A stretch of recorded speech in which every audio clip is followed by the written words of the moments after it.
Good morning. It's been a long time since I've been on TikTok, and I thought it would be time to make a return. I've been very, very busy editing all sorts of books just over the past 6 months. So I'll reintroduce myself and then I'll recommence with some tips for writing your first novel.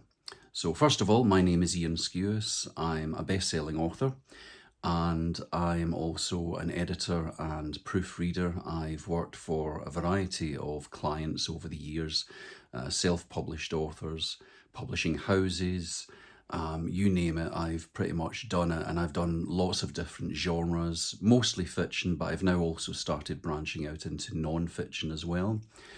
And I've been doing that for about 6 years now, almost 6 years. So that's me. This is my office. This is the view from my office window, and this is just the background, all my books, etc. So I guess where I wanted to start today was it's particularly for those of you who are writing your first novel and it's in the planning stages, or even if you've done the first draft. Sometimes I find going back a step or two and doing this kind of exercise can help.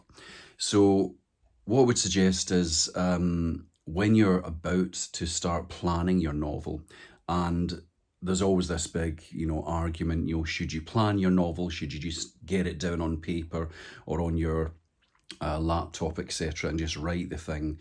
The plotster versus pantster argument.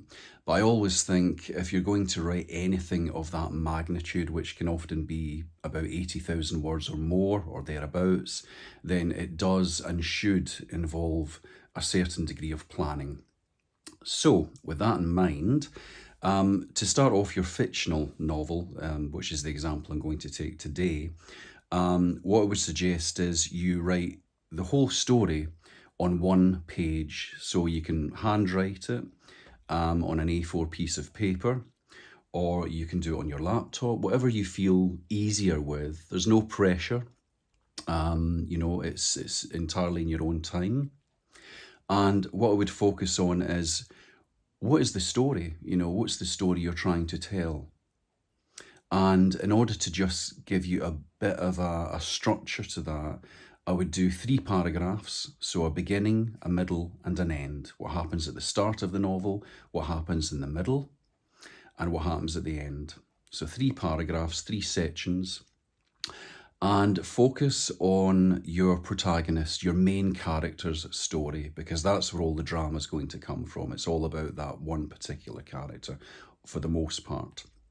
And also focus on what is it they want, because all characters, all fiction is pretty much based on that one big rule, which is, what does your main character want? So for example, it could be a mother who is trying to gain custody of her children and she's going through a divorce proceeding.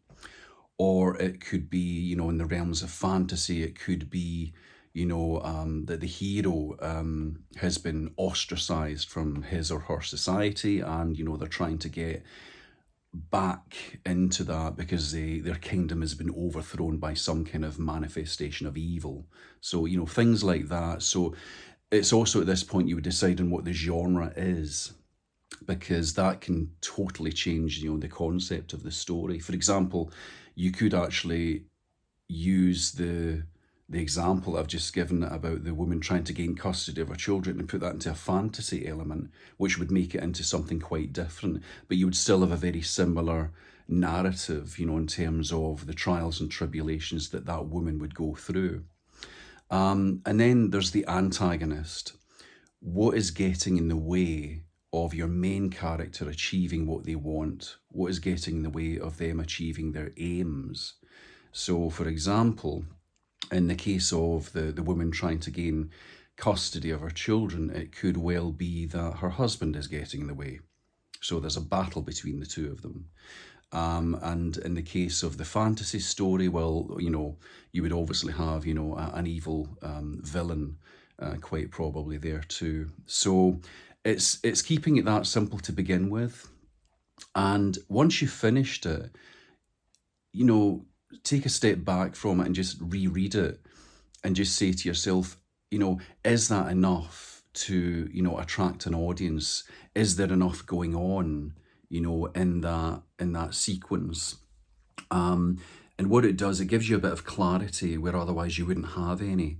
And even if you've written the first draft, it's sometimes a good exercise to do this, because you can then, it's almost like writing a blurb, because you can then look at it and you can say, actually, it's missing something, because if the beginning, middle, and end of the book isn't quite enough, it's not quite exciting enough, then you're kind of missing out on something, and it helps to clarify. The middle part is often the most difficult because that's where things tend to get a little bit, it tends to flag a little bit in the middle. So again, it's a good exercise.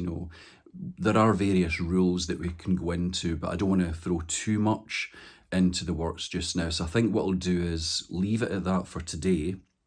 So simply write your beginning, middle, and end. Focus on who the protagonist is and what they want, and also focus on who the antagonist is or what the antagonist is, and what is stopping your main character from getting their aims, and of course, how does it end?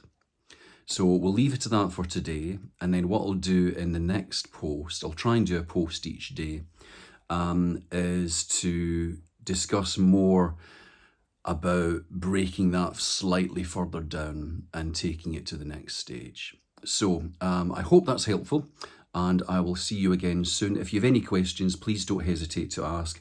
I'll put up a little summary of these points on the TikTok post as well, just so that it's easier for you to access. And if you want to get in touch, you can get in touch via my website, which is www.ianskews.com.